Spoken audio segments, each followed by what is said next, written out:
నా cinema release date fix చేయడానికి database కడేవాడు. నేను ముందే చెప్పాను కదా మన సినిమా సంక్రాంతి రిలీజ్ చేయాలని. ఆడు తప్పితే మీకు వేరే డిస్ట్రిబ్యూటర్ దొరకలేదా? ఆ ఒంటి కన్ను గవర్రాజు గారిని కాదని సినిమా కొనే ధైర్యం ఈ ఏపీ స్టేట్ లోనే ఎవరికీ లేదండి. అలాగా అయితే నా సినిమా నేనే కొంటా, నేనే రిలీజ్ చేస్తా. ఇది నా ప్రెస్టీజ్ ఇష్యూ. ఎట్టి పరిస్థితుల్లో సినిమా సంక్రాంతికి రిలీజ్ అవ్వాల్సిందే. లేకపోతే ఆ బాబుగాడి సినిమాకి భయపడి పారిపోయానని చెప్పి నా ఫ్యాన్స్ కోపం వస్తుంది. సమస్యే లేదు, సినిమా రిలీజ్ చేస్తా. ఓం నమః శివాయ. వావ్, బాగుంది, చాలా బాగుంది. ఆ కేటీ గారు సినిమా రిలీజ్ చేస్తాడు. మీ డైరెక్షన్, మీ డిస్ట్రిబ్యూషన్, మీ మీడియా ఏమి పీకలేకపోయింది. ఆ సినిమా ఆపాలి. ఎలా ఎలా అప్పల్రా సినిమా నెగిటివ్ ని తగలెట్టేస్తే. అయ్యో సీరియస్? అదంత ఈజీనా? సినిమాను తీయడం ప్రాణం పోయడం కష్టం. తీసిన సినిమాను తగలేయడం ప్రాణం తీసినంత ఈజీ. నెగిటివ్ యారుళ్ళా? ల్యాబుళ్ళ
వచ్చేసారు అన్న. నమస్కారం.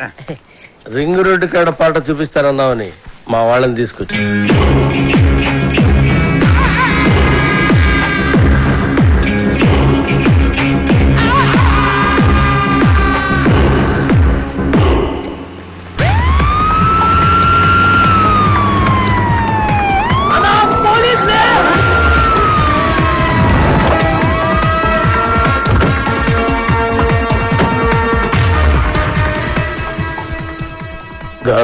అన్నా మనం ఎందుకు దాక్కున్నాం రా? నాకేమెరికనా?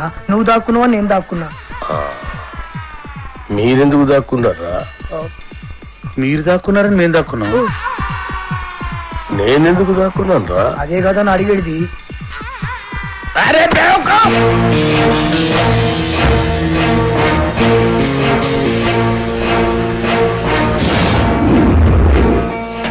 అందరూ వచ్చారు. రింగ్ రోడ్ సాంగ్ త్వరగా వచ్చేయండి.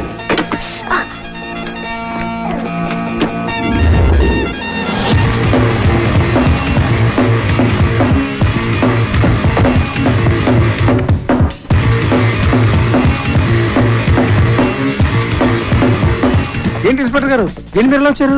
గుండాలనే సినిమా చూస్తున్నారని గుండాల కోపం వచ్చి ఆ నెగిటివ్ తగలబెట్టేస్తామని బెదిరింపు కాల్సి వస్తే చెక్ చేయడానికి వచ్చాం.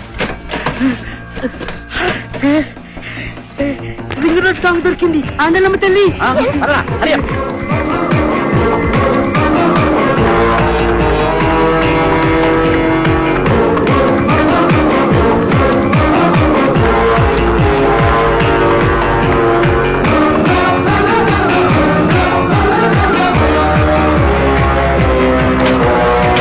ఈ రింగ్ రోడ్ కాడ సాంగ్ తో బాబుగాడి కెరియర్ ఫినిష్.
అసలు మీరు ఎందుకు పరిగెత్తున్నారన్నా?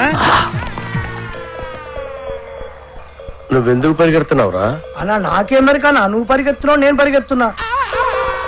మీరెందుకు పరిగెడుతున్నారా? మీరు పరిగెత్తున్నాం సార్. మరి నేనెందుకు పరిగెడుతున్నాను? ఏ కాదని అడిగడికి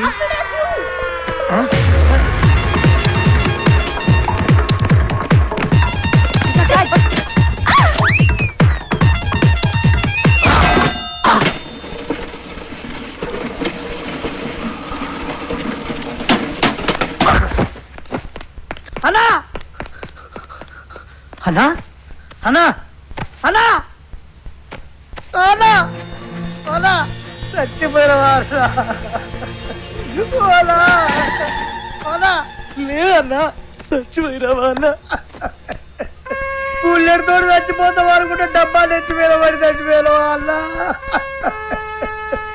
ఇట్లుండేటోడి ఎట్లా అయిపోయిన వాళ్ళ. ఎందుకురా ఏడుస్తున్నావు? నువ్వు చచ్చిపోయినావు కదా నా దగ్గర ఏడుస్తున్నానా? నేనెక్కడ చూశాను రా? అదే కదా నా అడిగేది.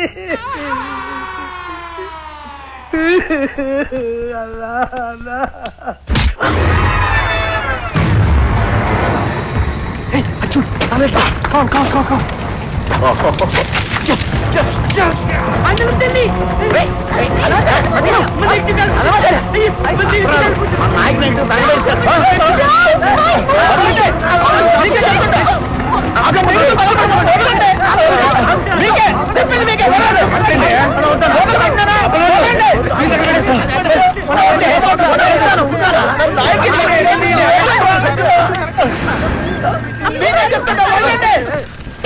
నా నాయకి సినిమా తగలబెట్టేశారు. అరే ఇది మీ నాయక్ సినిమా నెగిటివ్ కాదండి బాబు. రామ్ గోపాలవరం తీసిన కథ, స్క్రీన్ ప్లే, దర్శకత్వం అప్పలరాజు నెగిటివ్. జ్ఞాన మీదేమో అప్పలరాజు రాసుంటే వాళ్ళు ఏమో కన్ఫ్యూజ్ అయిపోయి తగలెట్టేశారు ఇక్కడ.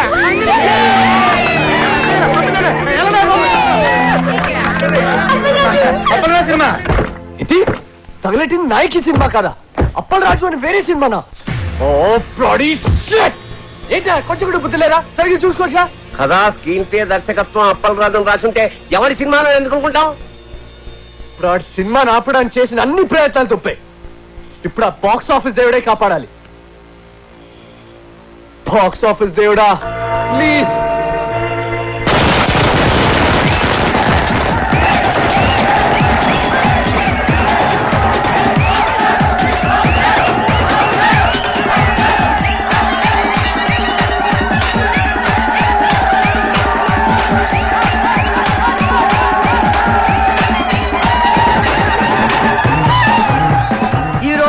రెండు పెద్ద సినిమాలు బాక్స్ ఆఫీస్ ముందు పోటీ పడ్డాయి. అందులో ఒకటి బాబులకే బాబు అయిన బాబు గారు ప్రముఖ దర్శకుడు వై వెంకట కాంబినేషన్ లో వచ్చిన ప్రాణం తీస్తా, మరొకటి కేటీ కనిష్కల క్రేజీ కాంబినేషన్ లో కొత్త దర్శకుడు అప్పల్ రాజు దర్శకత్వంలో వచ్చిన నాయకి. మరి రెండు సినిమాల భవిష్యత్తు ఏ విధంగా ఉండబోతుంది అనేది మరి కొద్దిసేపట్లో మనం తెలుసుకోబోతున్నాం. ఈ రెండు సినిమాల గురించి ముందుగా క్రిటిక్స్ ఒపీనియన్స్ తెలుసుకుందాం. బాబు గారు వై వెంకట్ల కాంబినేషన్ లో వచ్చిన ప్రాణం తీస్తా సినిమా సూపర్ డూపర్ హిట్. ఇది వరకున్న బాక్స్ ఆఫీస్ రికార్డులన్నింటినీ ఈ సినిమా బద్దలు కొట్టే పరిస్థితి కనిపిస్తోంది. ఈ సినిమాలో బాబు గారు తల వెంట్రుకతో 900 మంది నరికి చంపే ఎపిసోడ్ ఈ సినిమాకి హైలైట్. కమర్షియల్ సినిమాలకే ఇదొక ట్రెండ్ సెట్టింగ్ సినిమా. ఈ సినిమాకి 4 స్టార్స్ ఇస్తాను. వై వెంకట్ గారి డైరెక్షన్, బాబు గారి నటన నెక్స్ట్ జనరేషన్ కూడా డామినేట్ చేస్తాయి. నేను ఈ సినిమాకి 4.5 స్టార్స్ ఇస్తున్నాను. ఇకపై తెలుగు సినిమా చరిత్రని బిఫోర్ ప్రాణం తీస్తా, ఆఫ్టర్ ప్రాణం తీస్తాగా డివైడ్ చేయొచ్చు. ఈ సినిమాకి నేను 5 స్టార్స్ ఇస్తాను. ఇవి కూడా సరిపోవు, కానీ ఇవ్వడానికి నా దగ్గర అంతకు మించి స్టార్స్ లేవు. Thank you sir. ప్రాణం తీస్తా సినిమా గురించి మీ ఒపీనియన్స్ తెలియజేసినందుకు. మరి నాయకిని ఎవరైనా సినిమా అంటే అది సినిమా అన్న పదానికే అవమానం. కెమెరా కనిపెట్టినప్పటి నుంచి ప్రపంచంలో ఏ లాంగ్వేజ్ లోని ఇంత చెత్త సినిమా రాలేదు. ఈ సినిమాని డైరెక్టర్ ఎందుకు తీశాడో, ఇంత చెత్త సినిమాలో కనిష్క, కేటీ లాంటి స్టార్స్ ఎందుకు యాక్ట్ చేశారో మనకు అర్థం కాదు. నాయకి సినిమా చూస్తున్నంత సేపు తలనొప్పి. జండు బాంబ్ కంపెనీ వాళ్ళు తమ సేల్స్ పెంచుకోవడానికి చేసిన కుట్రలో భాగమే ఈ సినిమా అని నా ఫీలింగ్. ఈ సినిమాలో హీరో ఓ సిచ్యువేషన్ లో ఆత్మహత్య చేసుకుని చచ్చిపోతే బాగుంటుంది అనిపిస్తుంది. కానీ అంతలోనే హీరో ఐటెం గర్ల్ తో కలిసి పాట పాడుతూ ఉంటాడు. అబ్బే లాజిక్ లేదు. ఈ సినిమాలో రెహమాన్ శర్మ చేసిన పాటల కంటే ట్రైన్ లో అడుక్కునే వాళ్ళ పాటలు బాగుంటాయి. ఎవడో శ్రీశైలం అంట, వాడు రాసిన లిరిక్స్ కి అర్థం వాడికన్నా అర్థం అవుతుందో లేదో.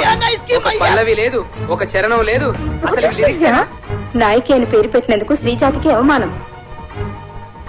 కేటీ ఇక విలన్ వేషాలు వేసుకోవాల్సిందే. సినిమాని ఎలా తీయకూడదు అనే దానికి ఎగ్జాంపుల్ గా ఈ నాయకి సినిమాని ఫిల్మ్ ఇన్స్టిట్యూట్ కోర్సుల్లో పెట్టే అవకాశం ఉంది. ఈ సినిమాని టికెట్ లేకుండా ఫ్రీగా షో చూపించిన జనం థియేటర్కి రారని ఒక అంచనా. ఈ సినిమా చూసిన వాళ్ళకి టైం వేస్ట్, తీసిన వాళ్ళకి డబ్బులు వేస్ట్, యాక్ట్ చేసిన వాళ్ళకి డేట్స్ వేస్ట్, టోటల్ గా ఈ డైరెక్టరే వేస్ట్. అప్పలరాజు తిరిగి అమలాపురం వెళ్ళిపోవడం తప్ప వేరే దారే లేదు. నా రేటింగ్ 1.5. నేను ఒక్క స్టార్ ఇస్తాను. నేను 1/2 స్టార్ ఇస్తాను. నేను ఈ సినిమాకు స్టార్స్ ఇవ్వను. అరా ఈ సినిమాకి స్టార్సా?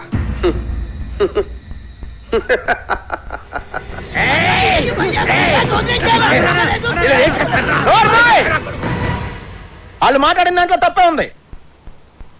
నీ పాటలు వాళ్ళు చెప్పిన దానికంటే పరమ చెత్త. అన్న పాటలంతా అవరా బాట. ఏంట్రా నా పాటలే బాగలే ఉంటావురా? నాకు దిమాగ్ ఖరాబ్ అయిందంటే చంపేస్తాను నా కొడక. ఓకే, నీ ముఖానికి పాటలు కావాలరా? చెత్త చెత్త చేస్తావు నా సినిమాని. రై లే, నువ్వు నీ ముఖానికి నువ్వు హీరో. ఐటమ్ సాంగ్ వద్దురా మగడా నెత్తి నోరు కొట్టుకుని చెప్తున్నా వినకుండా పెట్టించావు. చూడు ఇప్పుడు ఏం జరిగిందో. అదిగా చెప్పరాజు. సెక్స్ సినిమాలు తీసుకునే నువ్వు నా నాయకిని కూనీ చేయడానికే పుట్టావురా. నీకు తోగ్గాడుంటాడు ఆడెక్కడా? రాయ్ ఇలా రా. ఈడో పెద్ద క్రియేటర్ లా పోజు పెట్టి అడ్డమైన సలహాలు నాకు చెప్పి నన్ను ప్రతి విషయంలోనూ కాంప్రమైజ్ చేయించి అసలు నా సినిమాలో ఏవైతే ఉండకూడదని నేను అనుకున్నానో అవన్నీ పెట్టించి అసలు నేను అనుకున్న కథ ఏంటి, తయారైన సినిమా ఏంటి? కథ విషయంలో ఏ లెట్టొద్దు అన్నాను. ట్రాజడీ సినిమాలో ఐటమ్ సాంగ్స్ వద్దు అన్నాను. హీరో సూసైడ్ చేసుకోవాలి అన్నాను. హీరోయిన్ కి మేకప్ వద్దు, మోడర్న్ కాస్ట్యూమ్స్ పనికిరావు అన్నాను. కొత్త బట్టలు కావాలని దీని అమ్మ. రాయ్ ఈ రౌడీ గాడు పాటలు రాయడం ఏంటి అన్నాను. అసలు ఆ రింగ్ టోన్ రెహమాన్ గాడు మ్యూజిక్ డైరెక్టరే కాదన్నాను. వెళ్ళా నేను అమలాపురం రంభా థియేటర్లో సినిమా చూస్తున్నప్పుడు అసలు ఏమనుకున్నాను, ఏం చేయడానికి ఇక్కడికి వచ్చాను, మీరంతా కలిసి నాతో ఏం చేయించారు?